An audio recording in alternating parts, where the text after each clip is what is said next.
성탄절이 지나고 2025년 마지막 주일을 맞이했습니다. 연말이 되면 우리는 결산을 합니다. 올해 무엇을 이루었는지, 얼마나 성장하였는지, 얼마나 남았는지를 계산합니다. 하지만 하나님은 연말에 우리에게 질문을 던지십니다. 올해 너는 어디에서 나를 만났느냐? 하나님이 인간을 위해서 육신을 입고 이 땅에 오신 분이 예수님이십니다. 예수님이 이 땅에 오신 이후로는 하나님이 우리를 만나실 때에는 예수를 통하여 만나십니다. 성경을 보면 우리가 예수를 만나는 장소를 세 개의 나무로 말씀하고 있습니다. 구유와 십자가와 생명나무입니다. 오늘 메시지는 성탄절의 메시지와 일부 중복되는 내용도 있지만 중요한 메시지는 반복될 수 있다고 생각하시고 경청해 주시면 고맙겠습니다. 첫 번째 나무는 아기 예수가 태어나서 누였던 곳입니다. 말구유입니다. 누가복음 2장 8절을 보십시오. 첫 아들을 낳아 강보로 싸서 구유에 누였으리 이는 여관에 있을 곳이 없음이러라. 만왕의 왕이신 예수님께서 화려한 왕궁이 아니라 짐승의 칩이 묻어있는 먹이통에 누여졌다는 것은 하나님의 아들 예수께서 지극히 겸손한 모습으로 이 땅에 오셨음을 증명합니다. 가장 낮은 곳에 태어나신 예수님은 지금도 가장 낮은 곳으로 찾아오십니다. 예수님은 세상의 중심이 아니라 세상이 거들떠 보지도 않는 그 자리에 찾아오십니다. 예수님이 낮은 곳으로 오셨기 때문에 우리가 예수를 만나려면 높은 곳에서 만날 수가 없고 낮은 곳에서 만날 수가 있습니다. 정말로 저와 여러분들이 예수를 다시 인격적으로 만나기를 원한다면 내려가야 됩니다. 그래서 기독교의 가장 중요한 덕목은 겸손입니다. 4세기 기독교 신학을 집대성하고 엄청난 영향력을 미쳤던 어거스틴, 종교개혁자 루터와 칼빈이 어거스틴의 신학에 영향을 받았습니다. 이 어거스틴이 뭐라고 말했습니까? 제자들에게 기독교의 덕목을 첫째도 겸손, 둘째도 겸손, 셋째도 겸손이다. 내가 예수를 믿고 있다면 내 가족과 직장 동료들과 교회 지체들에게 내가 기도를 많이 하고 성경을 많이 읽고 헌금을 많이 하고 봉사를 많이 하는 doing, 행위가 아니라 내가 얼마나 예수 안에서 빚어져서 겸손한가. 이것이 중요한 덕목임을 우리가 기억해야 됩니다. 사도 바울은 하나님과 동등하신 예수께서 그 동등됨을 포기하시고 예수께서 자신의 위격을 비우시고 이 땅에 종으로 오셨고 사람들을 섬기는 종으로 사셨고 그리고 사람의 모양으로까지 내려오신 예수의 성육신을 바울이 논리적으로 설명합니다. 오늘 본문 6절로 8절입니다. 그는 근본 하나님의 본체시나 하나님과 동등됨을 취할 것으로 여기지 아니하시고 오히려 자기를 비워 종의 형체를 가지사 사람들과 같이 되셨고 사람의 모양으로 나타나사 자기를 낮추시고, 여기서 중요한 단어가 비워 이 단어입니다. 이 단어가 헬라어로 케노시스입니다.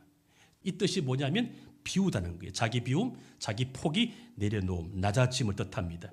하나님이 인간이 되실 만큼 낮아지셨습니다. 예수께서 하나님과 동등하신 분이신데 그 위격을 스스로 비우고 낮아지셨습니다. 비천한 나무, 천한 나무, 짐승의 먹이통에 오셨다고 하는 것은 우리에게 겸손을 가르칩니다. 내세울 것 없는 내 처지가 불행이 아닙니다. 내가 낮아질수록 내 삶이 어려울수록 내 형편과 처지가 힘들수록 주님을 더 만날 수 있다는 사실이 우리에게 희망이 되지 않을까요? 우리가 왜 행복하지 않다고 생각합니까? 왜 열등감에 빠지고 낙심이 찾아올 거예요? 잘 보십시오. 내가 높은 곳을 바라보기 때문에 그렇습니다. 나보다 못한 사람, 더 형편이 어려운 사람을 보면서 감사하지 않고 나보다 더 형편이 나은 사람과 비교하니까 열등감이 빠지고 스스로 행복을 놓치고 있는 것입니다. 행복을 위해서 올라갈 생각만 하지 마시고 한번 내려와 보십시오. 내려오셔도 행복할 수가 있습니다. 올라갈 때 보지 못한 꽃을 내려올 때 보지 않습니까? 올라갈 때는 꽃이 보이지 않습니다. 내가 산 정상에 빨리 올라가고 싶은 욕심 때문에, 빨리 올라가서 깃발을 꽂아야 되고 내가 남들보다 빨리 정복을 해서 내 인기가 올라가고 그래서 사람들로부터 이 거짓자의 만족을 추구해야만 행복할 줄 알았기 때문에 우리는 산에 올라갈 때 꽃을 보지 못합니다. 그러다가 올라가 보면 허무하지 않습니까? 금방 내려와야 되잖아요. 산에 텐트를 치고 하루 이상 살 수 있겠습니까? 그게 바로 성공입니다. 그래서 사람들이 허영을 쫓아 살아가는 거예요. 산에 내려오면 허탈감에 이제 주변을 보기 시작합니다. 그때 무엇이 보입니까? 올라갈 때 보지 못한 꽃이 보이기 시작하는 것입니다. 여러분, 지금 내가 고민하고 염려하는 것 한번 돌아보십시오. 2025년 새해가 엊그제 같았는데 벌써 연말입니다. 내가 고민하고 염려하는 것이 혹시 누군가에게는 사치가 아닌지 한번 돌아보면 어떨까요? 남편 없이 혼자서 돈 벌어서 자식 공부시키고 결혼시킨 사람에게는 우울할 시간이 있을까요? 애가 한 명일 경우는 너무 힘들어서 산후 우울증이 있지만 애가 3명, 4명, 5명 있는 엄마는 우울할 시간도 없지 않을까요? 몸이 아프고 장애를 가지고 있어서 내 발로 병원에 못 가는 사람에게는 스스로 내 발로 멀쩡하게 병원 다니는 사람을 바라보면 그 사람 돈이 없어도 성공하지 못해도 부럽지 않을까요? 여러분, 오늘 아침에 눈을 뜨셨습니다. 내가 아침에 눈을 뜰 수 있음에 감사해 보셨습니까? 새벽마다 제가 일어날 때마다 항상 첫 번째 기도는 하나님 새날을 주심에 감사를 드립니다. 그래서 새벽 기도 인도할 때 첫 번째 멘트가 무엇이죠? 오늘도 새날을 주심에 감사를 드리며 다 같이 주기도로 신앙 고백하겠습니다. 이렇게 제가 말문을 엽니다. 내가 아침에 눈 뜨는 것 이거 기적인 거예요. 여러분 동의하십니까? 이런 말이 있습니다. 내가 헛되게 보는 오늘은 어제 죽은 사람이 그토록 원하던 내일이었다. 여러분 호스피스 병동에 가보셨습니까? 말기 암 환자를 신방 가보셨습니까? 죽음을 앞에 둔 사람들을 저는 너무나 많이 만나보았는데 살고 싶어서 하루라도 더 살고 싶은 그 마음을 한번 옆에서 지켜본다면 우리는 삶이 얼마나 숭고한지를 깨닫게 됩니다.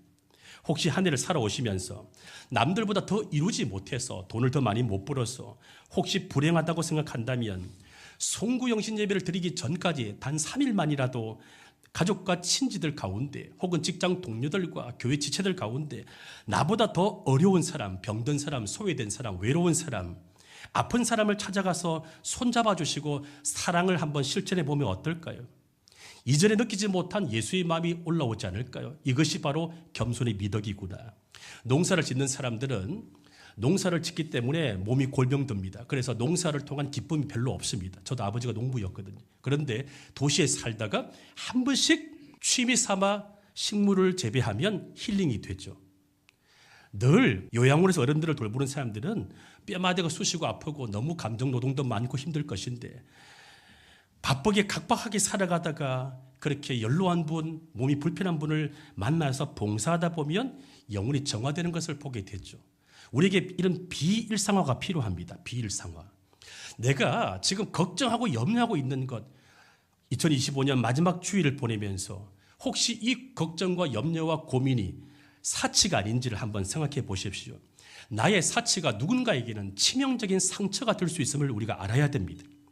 이번 주 성탄절을 보내었습니다. SNS에 올라온, 페이스북에 올라온 성탄의 기쁜 소식을 쭉 살펴보았습니다. 제가 목사이기 때문에 제 친구들도 목사들이고 선후배들 가운데 성직자들이 제일 많습니다. 자, 그분들이 이 성탄의 기쁨을 나눈다고 하지만 대부분 페이스북을 보면 미안합니다. 이 드러내고 싶은 과시 욕구가 있음을 발견하게 됩니다. 왜냐하면 그분들은 다 대형 교회와 중형 교회의 목사님이었기 때문에 그렇습니다. 저도 대형 교회에서 부목사로 사역을 하였고 또 중형 교회에서 담임 목사로 있을 때 페이스북에 내가 열심히 목회한 스토리 또 내가 좋은 행사를 기획하여 함께 나누고 싶은 그 단순한 생각으로 올린 적이 있었는데 이제 제가 개척교회를 섬겨보니까 나의 자랑이 누군가에게는 슬픔이 되고 좌절을 줄 수 있음을 깨닫고 제가 회개했습니다. 여러분, 내가 대수롭지 않게 툭툭 내뱉은 내 자랑과 내 성과와 내가 받은 복을 이렇게 말하다가 누군가의 가슴을 후벼파는 상처가 될 수 있음을 기억해야 됩니다. 예수님은 낮은 곳에 오셨습니다. 비천한 자리에 오셨습니다. 종으로 사셨고 종의 도를 실천하셨는데 저와 여러분들이 예수를 믿고 따른다면 종교 생활이 아니라 신앙생활을 하기를 원한다면 내 삶에 종의 도가 있는지를 살펴보셔야 됩니다. 한국교회가 사랑의 교회를 시작으로 한 30년 동안 제자훈련 붐이 일어났습니다. 요즘은 좀 조용한데 제자훈련의 본질이 무엇일까요? 성경 공부를 많이 해서 이 지적인 만족을 추구하는 것이 제자훈련일까요? 아니죠. 종의 도를 실천하는 것입니다. 가정과 일터에서 예수 그리스도를 닮아가는 종의 도를 사는 것입니다. 여러분, 오늘날 겸손한 그리스도인들이 별로 없습니다. 예수를 팔아서 성공한 이야기만 간증하고 있지 예수를 위해 자기를 비워서 낮은 곳으로 내려간 이야기를 찾아보기가 어렵습니다. 저와 여러분은 자랑질 그만하고 사치도 부리지 않고 가장 낮은 자리에서 이제는 남을 좀 섬기는 겸손한 자로 살아갈 수 있기를 소망합니다. 자, 올해 마지막 주일을 보내면서 함께 묵상해야 될 두 번째 나무는 나무 십자가입니다. 십자가는 예수님 당시의 저주의 상징이었습니다. 그런데 이 저주를 상징하는 예수님께서 그 십자가를 우리 대신 짊어지시고 매달려 죽으심으로 말미암아 구원의 통로로 바꾸셨습니다. 예수님은 십자가에서 우리의 죄와 저주를 다 짊어지고 희생 제물이 되셔서 죽으셨습니다. 그러니까 예수님 이 땅에 오신 목적은 죽기 위해 오신 거예요. 말 구유에서 나무 십자가로 이동합니다. 바울은 이것을 이렇게 설명합니다. 갈라디아 3장 13절 한번 읽어보십시오. 시작. 그리스도께서 우리를 위하여 저주를 받은 바 되사 율법의 저주에서 우리를 속량하셨으니. 여러분, 율법은 길라잡이죠. 우리의 죄가 무엇인지를 밝혀내는 길라잡이입니다. 그래서 율법 앞에 서면 우리는 작아집니다. 다 죄인들이 됩니다. 그런데 예수님께서 율법의 저주, 죄인됨을 직시하게 만드는 그 율법으로부터 우리를 자유케 했다는 것입니다. 인간은 율법을 다 지킬 수 없는 존재입니다. 613개 율법을 어떻게 지킬 수가 있습니까? 그런데 율법을 지키지 못하면 하나님 앞에 범죄자가 되어 심판을 피할 수 없게 되었습니다. 그런데 하나님의 아들 예수께서 십자가에서 모든 율법을 우리로부터 해방시켜 주었습니다. 그래서 예수를 믿는 사람은 율법의 판단과 정죄에서 자유하게 된 사람들입니다. 죄책감에서 자유해야 됩니다. 예수를 믿는 여러분들, 죄책감에서 자유하십니까? 예수를 믿는 여러분들, 남을 판단하고 비난하는 것으로부터 자유하십니까? 기독교의 핵심은 자유예요. 한번 따라해 보십시오. 자유. 그런데 많은 성도들이 율법에 매여 있습니다. 이 율법의 가치관을 가지고 늘 남을 판단하고 정죄합니다. 충조 평판하지 말라고 하지 않았습니까? 충고와 조언과 평가와 판단.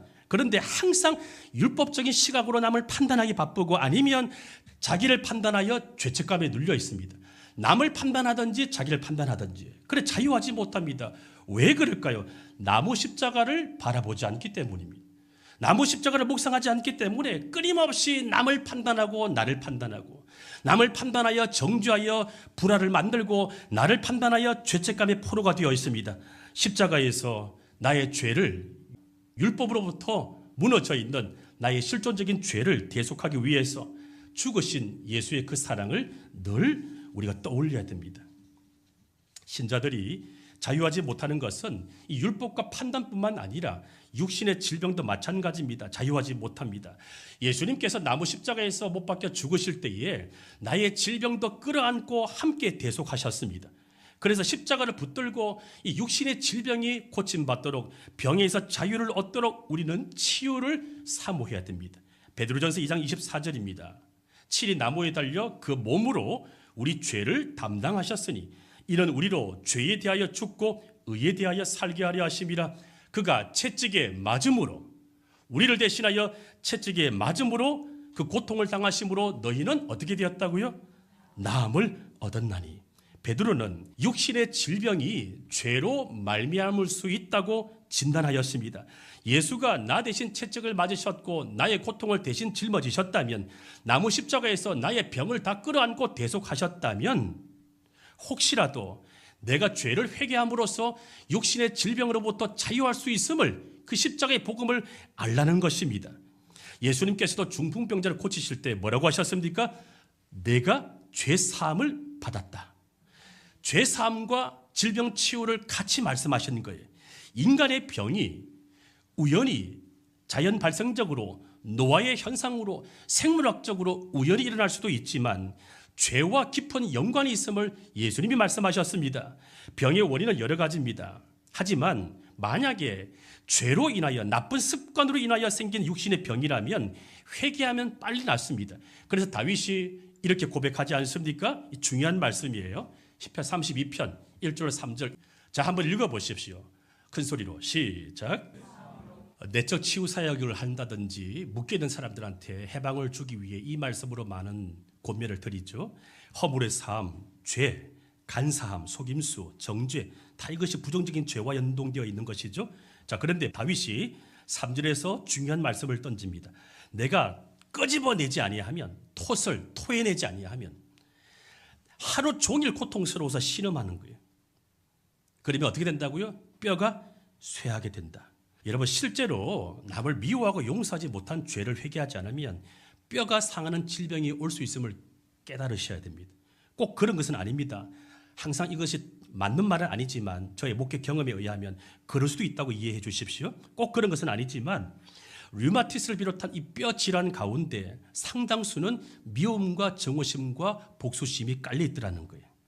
내가 하나님이 되어서 내 마음대로 통제하고 내 뜻대로 일이 척척 돌아가야만 괜찮은데 그렇게 되지 못해서 그 완벽주의 강박관념 때문에 스트레스를 받는 경우에, 머리에서는 스트레스 없다고 하지만 몸이 받고 있거든요. 그럴 경우에 이것이 교만의 죄가 됨을 빨리 알아차리고 깨닫고 회개해야 되는데 그렇지 못하면 내 몸이 점점 망가지는 거예요. 그래서 노화나 생물학적인 원인에 의해서 혹은 우연한 사고와 부주의로 인하여 생기는 병은 뭐 아무 생각 없이 병원에 가서 치료받으면 되지만 혹시라도 내 육신의 질병이 내가 회개하지 못한 죄, 깨닫지 못하는 죄와 연관된다면 병원에만 몸을 맡길 것이 아니라 십자가에서 나의 죄를 철저히 회개해야 합니다.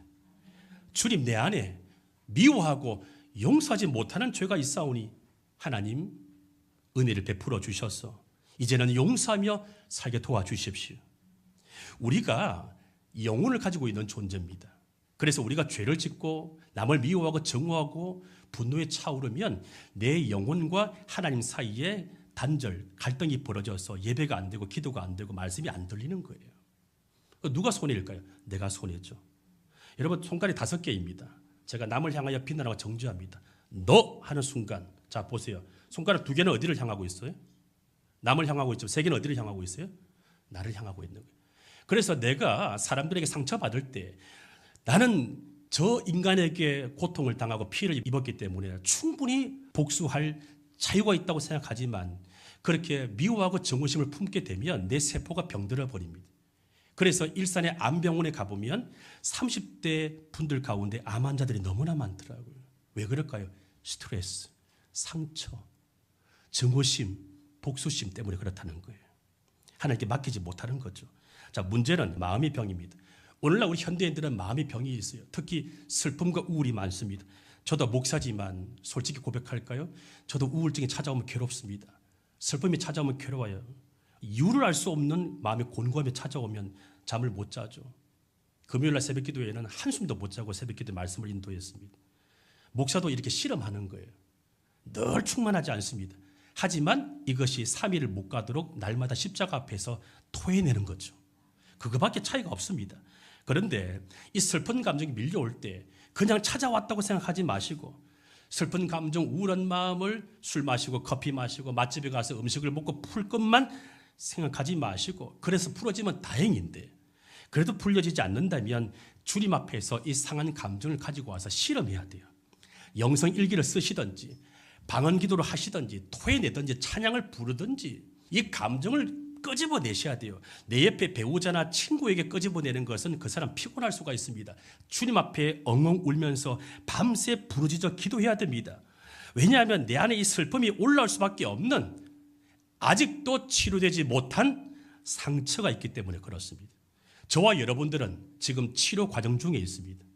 옆 사람 쳐다보시면서 한번 따라해 보십시오. 우리는 주님 앞에서 환자입니다. 예수님께서 이 땅에 의사로 오셨다고 하지 않았습니까? 병든 자에게는 의사가 쓸데없지만 나는 이 땅에 의사로 왔기 때문에 너희들 아픔을 외면하지 않겠다. 그래서 교회 안에 치유가 되지 않으면 그 교회가 무슨 교회일까요? 오늘날 병원이 너무나 탁월하기 때문에 육신의 병은 좋은 병원에 가 치료받으면 되지만 요즘 병원도 마음 치유, 영성 치유를 병행하지 않습니까? 자, 성경을 한번 찾아보십시오. 이사야 53장 4절 같이 한번 읽어볼까요? 시작. 이사야는 말합니다. 예수님이 십자가에 못 박혀 죽으실 때에 채찍에 맞음으로 우리가 나음을 입었다고 말씀하셨습니다. 우리의 육신의 질병도 끌어안고 대속하셨지만 우리의 슬픔도 담당하셨습니다. 그러므로 살아가면서 산후 우울증이든 아니면 직장이 바뀌어서 남편이 속을 썩이고 자식이 속을 썩여서 내 감정이 깨어져서 슬픔과 우울이 밀려오든 아니면 원수 마귀가 이유 없이 나를 툭 건드리든 감정의 파도가 밀려올 때 이것을 예수께로 던지라는 거예요. 아멘. 자, 4세기에 사막 교부 가운데 에바그리우스가 있습니다. 이 에바그리우스 폰티쿠스가 쓴 책이 프락티코스인데, 자, 이 책에 보면 이런 것이 있어요. 슬픔과 우울은 영적인 진보를 가로막는 악한 생각이고 죄라는 거예요. 우리는 슬픔이 밀려오면 노래 듣고 커피 마시고 술 마시고 음식으로 풀고 운동으로 풀지만 산에 가지만, 그런데 이것이 영적인 진보를 가로막고 있는 악한 생각이고 죄라고 4세기에 수많은 기도 생활과 수행을 통하여 터득한 에바그리우스가 책으로 남겼습니다. 그 책을 보면 이런 게 나와요. 인간을 괴롭히고 타락시키는 8가지 악한 생각과 죄를 나열합니다. 탐식, 음식을 많이 먹는 것, 이 첫 번째예요. 이게 우리에게 죄를 불러일으킵니다. 그래서 내 영성이 좋아지려면 소식이 좋아요. 음란, 정욕을 말합니다. 특히 젊은이들은 조심해야 되죠. 탐욕, 재물욕구, 돈이 많이 있음에도 불구하고 밥 한 번 안 사시는 분, 이 탐욕에 붙들려 있는 사람들이죠. 슬픔, 분노, 태만, 권태. 태만, 권태는 아케디아라고 말하는데 우리나라 말로 하면 태만으로 보면 돼요. 권태, 무기력함, 아무것도 하기 싫고 열정이 하나도 없는 것, 허영과 교만. 제가 8가지 악한 생각과 죄를 이전 교회에서 시리즈 설교를 하려고 포스트를 만들어 놓고 못하고 왔는데 사순절 때 한번 말씀을 나누겠습니다. 자, 여기에 뭐가 들어가 있어요? 슬픔이 들어가 있어요. 자, 슬픈 감정은 죄가 아닙니다. 슬픔이 문학으로 승화되면 탁월한 소설가가 되고 시인이 되죠. 문제는 무엇인가 하면 이 슬픈 감정이 내 마음을 사로잡아 버릴 때, 슬픈 감정이 내 마음을 묶이게 만들 때, 그래서 우울로 발전하게 되어서 아무리 병원에 가서 약을 먹어도 치료가 되지 않는 상태로 빠지게 되면 악한 생각이 슬픔을 타고 합법적으로 들어와서 내 인격을 사로잡아 버린다는 사실입니다. 자, 지금까지는 십자가의 능력이 나와 주님과의 관계에서 육신의 병과 마음의 병에서 자유하게 하는 능력, 율법으로부터 자유하게 하는 능력을 소개했는데, 자, 이 십자가의 능력은 나와 타인과의 관계에서도 능력으로 나타납니다. 어떤 능력으로 나타날까요? 용서와 사랑입니다. 한번 따라해 보십시오. 용서와 사랑. 십자가는 예수님이 나를 위해서 죽으신 곳이기 때문에 나도 죽은 십자가를 요구합니다. 내가 예수를 믿고 성령을 받으면, 은혜를 받으면, 또 직분을 받으면 행복하고 순탄하고 기쁘고 즐거운 일이 많아요? 아니면 십자가가 많아요? 여러분, 목사가 되어 보셨습니까? 항조 직분자가 되셨습니까? 혹시 은혜를 받았습니까? 성령을 받았습니까? 복을 받았습니까? 좋은 일이 일어나면 그것은 하나님이 너도 나처럼 좀 살아주길 바란다. 예수님께서 우리에게 보내는 초대장이에요. 그래서 십자가가 다 따라옵니다. 그래서 예수님은 우리에게 요청합니다. 너도 십자가를 질 수가 있겠니? 내가 너를 위해 십자가를 졌는데 너도 질 수가 있겠니? 그래서 나도 죽은 십자가 필요한 게. 자, 한번 따라해 보십시오. 주 달려 죽은 십자가. 나도 죽은 십자가. 주 달려 죽은 십자가.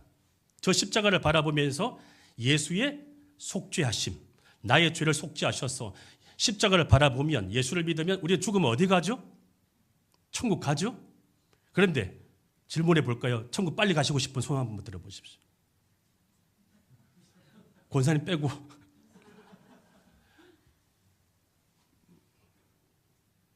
사는 날 동안에도 천국을 누려야 되는데 쉽지 않잖아요. 왜 그럴까요?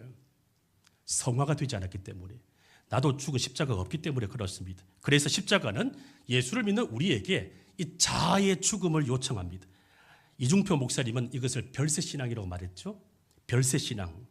나는 죽고 예수로 사는 자가 되어야만 하늘의 영광이 되고 땅에는 평화가 임하는 것입니다. 하지만 많은 성도님들이 십자가를 회피합니다. 왜 회피할까요? 너무 아프니까. 십자가에서 한번 매달려 보시겠습니까? 얼마나 아픈지. 얼마나 수치스럽고 얼마나 억울하고 얼마나 고통스러운지. 그래서 예수의 마음을 조금 아는 거죠. 예수님께서 이 고통을 당하셨구나. 저는 목회를 하면 할수록 예수의 마음을 알아가기 시작합니다. 아프다는 이유로 십자가를 회피하면 어떤 일이 벌어질까요? 나중에 더 큰 아픔이 찾아오죠. 그래서 십자가는 피하면 피할수록 점점 더 무거워질 수가 있습니다. 십자가가 아프다고 하는 것은 사랑이 아픈 것처럼 진실하기 때문에 그런 겁니다. 여러분, 진실한 사랑은 아파요, 안 아파요? 아픈 거예요. 요즘 불륜이 너무 많습니다. 불륜, 엔조이는 아픔이 없습니다. 그런데 사랑은 아파요. 부모가 자식을 사랑할 때 아프잖아요. 사랑하는데 어떻게 아프지 않을 수가 있습니까? 사랑하기 때문에 아픈 거예요. 1994년 발표된 김광석의 노래 아십니까? 너무 아픈 사랑은 사랑이 아니었음을. 한옥마을에 가니까 기타 치면서 이 버스킹을 하면서 제가 한참을 들었습니다. 짝사랑 그리고 집착은 사랑이 아니었다고 자기 성찰을 하는 노래입니다. 그때는 사랑이라 믿었는데 시간이 지나고 보니까 그건 나를 아프게 한 미성숙한 사랑이었고 집착이었다. 여러분, 그런데 정말로 사랑하면 아프지 않을까요? 진짜 사랑하면 아픕니다. 예수님이 저에게 가르쳐준 사랑은 아픈 사랑이었습니다. 여러분 한번 생각해 보십시오. 제자들이 예수를 배신하였을 때, 사랑하는 제자들이 예수를 배신하였을 때 예수의 마음이 얼마나 아프셨을까요?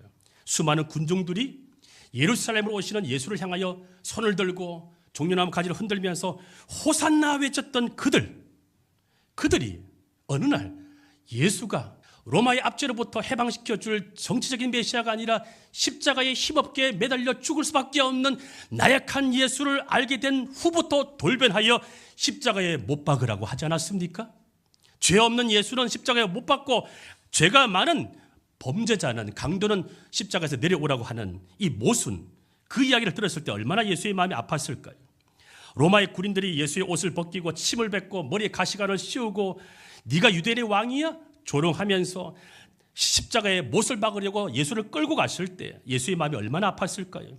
서기관들과 장로들과 종교 지도자들이 이렇게 비난하지 않았습니까? 남은 구원하였지만 자기는 구원할 수 없도다. 그랬을 때 예수의 마음이 어떠했을까요? 십자가에서 내려오라고 했을 때, 무시했을 때 예수의 마음이 어떠했을까요? 얼마나 아프셨을까요? 내려오고 싶었지만 내려오시지 않았습니다. 왜요? 우리를 사랑하시기 때문에. 우리를 구원하시기 위해서 너무 사랑하셔서, 저와 여러분들을, 죄인들을 너무 사랑하셔서 예수께서 끝까지 십자가에서 매달리셨습니다. 여러분, 사랑은 십자가입니다. 사랑은 무거운 짐이에요. 사랑은 책임지는 것이고 사랑은 아픈 것입니다. 그래서 내가 무거운 짐이 있다고 해서 불평만 할 것이 아닙니다. 아프다고 해서 원망만 할 것이 아니라 왜 나 혼자 책임져야 돼? 라고 하는 것 1절만 하시고 이것이 십자가임을 끌어안고 이것이 진짜 내가 사랑하기 때문에 이 짐을 갖고 있는 것이구나. 그렇게 알아차려야 됩니다. 한 해 동안 누군가를 사랑하면서 많이 아프셨죠? 남편을 사랑하시면서 많이 아프셨고 아내를 사랑하시면서 많이 아프셨죠? 자식을 사랑하면서 아프지 않았습니까? 교회를 사랑하시면서 많이 아프셨습니까? 사랑하면 아픈 거예요. 아픔은 십자가입니다.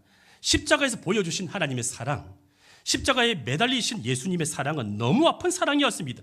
그래서 진짜였습니다. 그래서 내 사랑이 아프다면 이건 진짜라고 생각하십시오.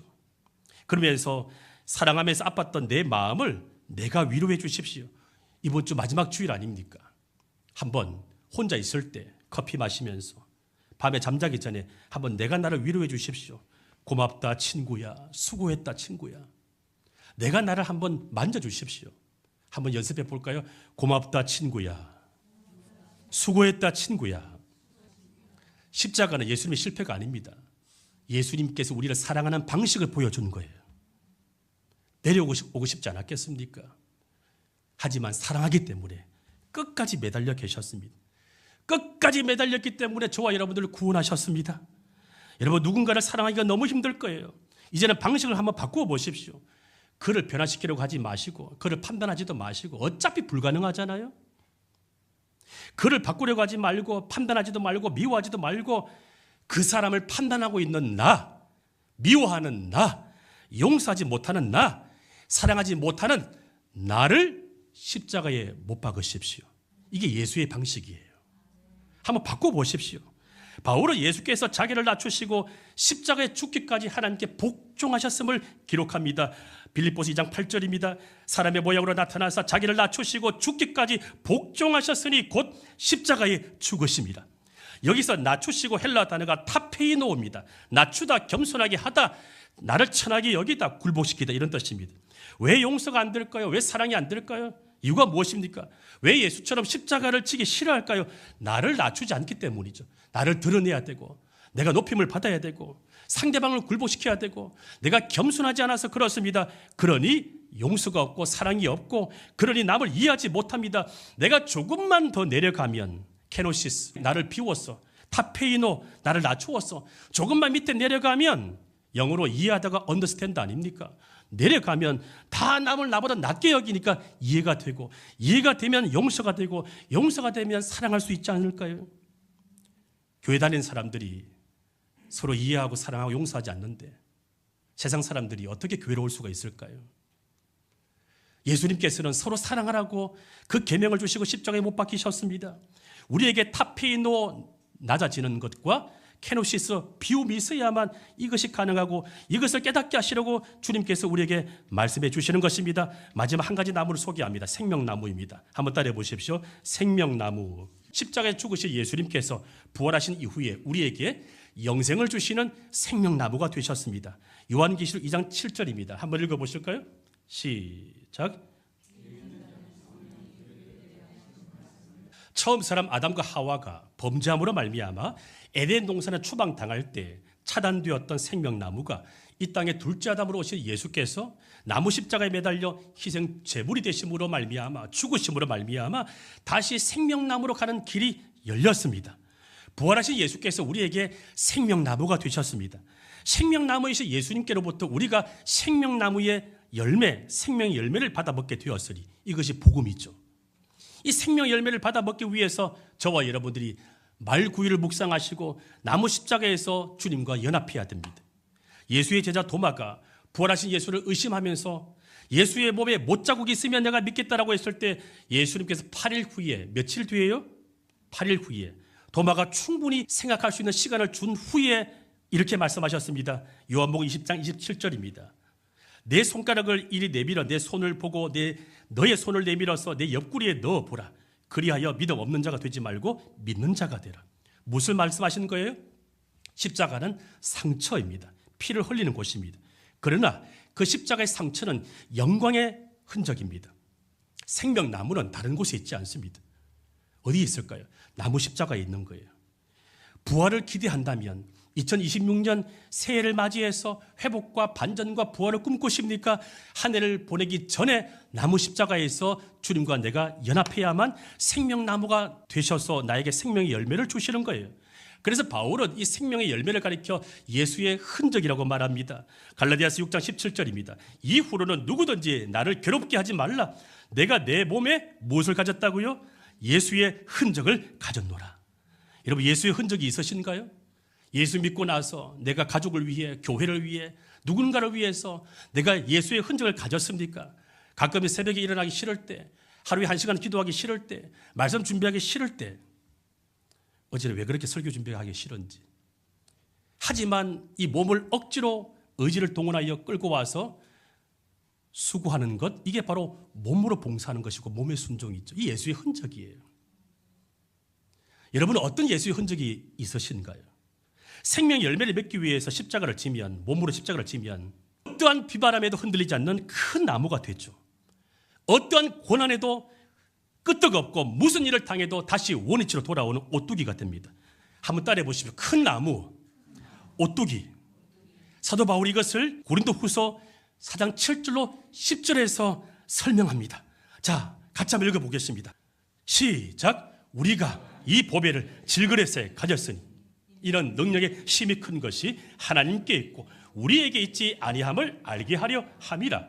우리가 사방으로 우겨삼을 당하여도. 이 사실을 믿으시나요? 우리가 깨어지기 쉬운 질그릇입니다. 그런데 보배를 담으면 이 보배가 무엇입니까? 예수 그리스도. 말 구유 위에 겸손하게 오신 예수 그리스도, 나무 십자가에서 우리를 사랑하셔서 자신의 몸을 찢고 희생당하신 예수 그리스도, 그리고 부활 승천하신 이후에 생명나무가 되셔서 우리에게 생명의 열매를 주기를 원하시는 예수님, 이 복음을 내 마음에 담으면 어떻게 된다고요? 우겨쌈을 당하여도 쌓이지 않고, 답답한 일을 당하여도 낙심하지 않고, 또 핍박을 받아도 버림받지 않고, 거꾸로 때림을 당하여도 망하지 않는 오뚜기 신앙. 할렐루야.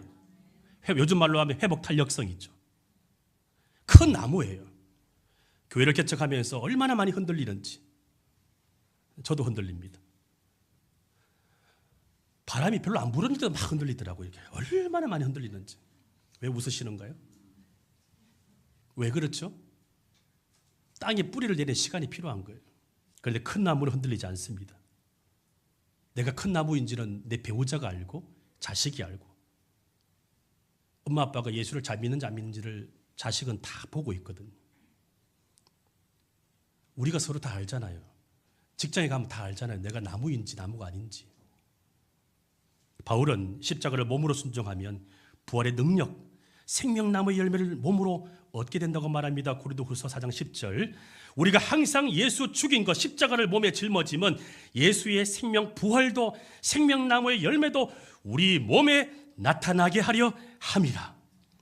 십자가가 주는 상처가 아프지만 영광의 상처임을 기억하셔서 끝까지 견디고 버티시기를 바랍니다.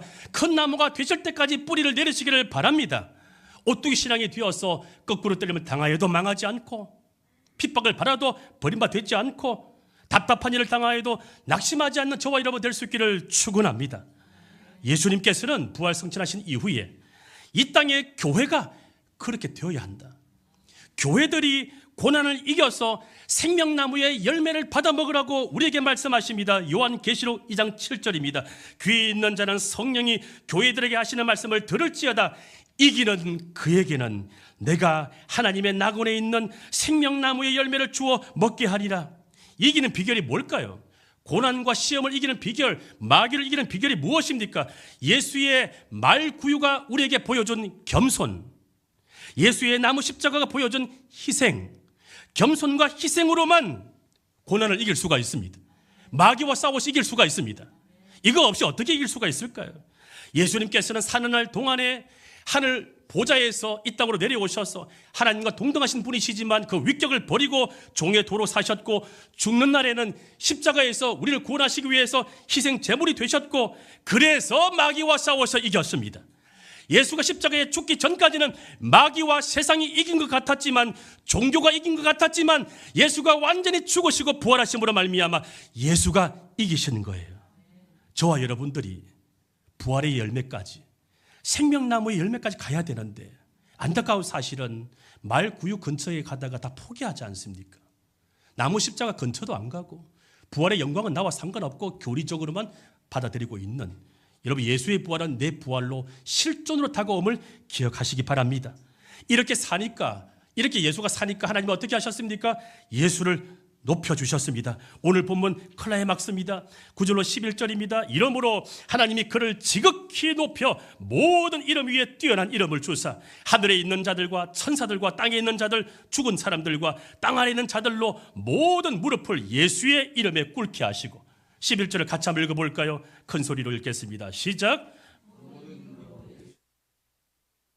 예수님께서는 하나님과 동등하신 분이시지만 그 위격을 버리고 하나님과 동일한 그 위치를 비우고 이 땅에 오셔서 종으로 사시고 십자가에 희생당하시고 난 뒤에 값을 다 치르시고 대가를 다 지불하신 뒤에 하나님이 예수 그리스도를 주라 신하게 만들었어요. 이게 권위예요.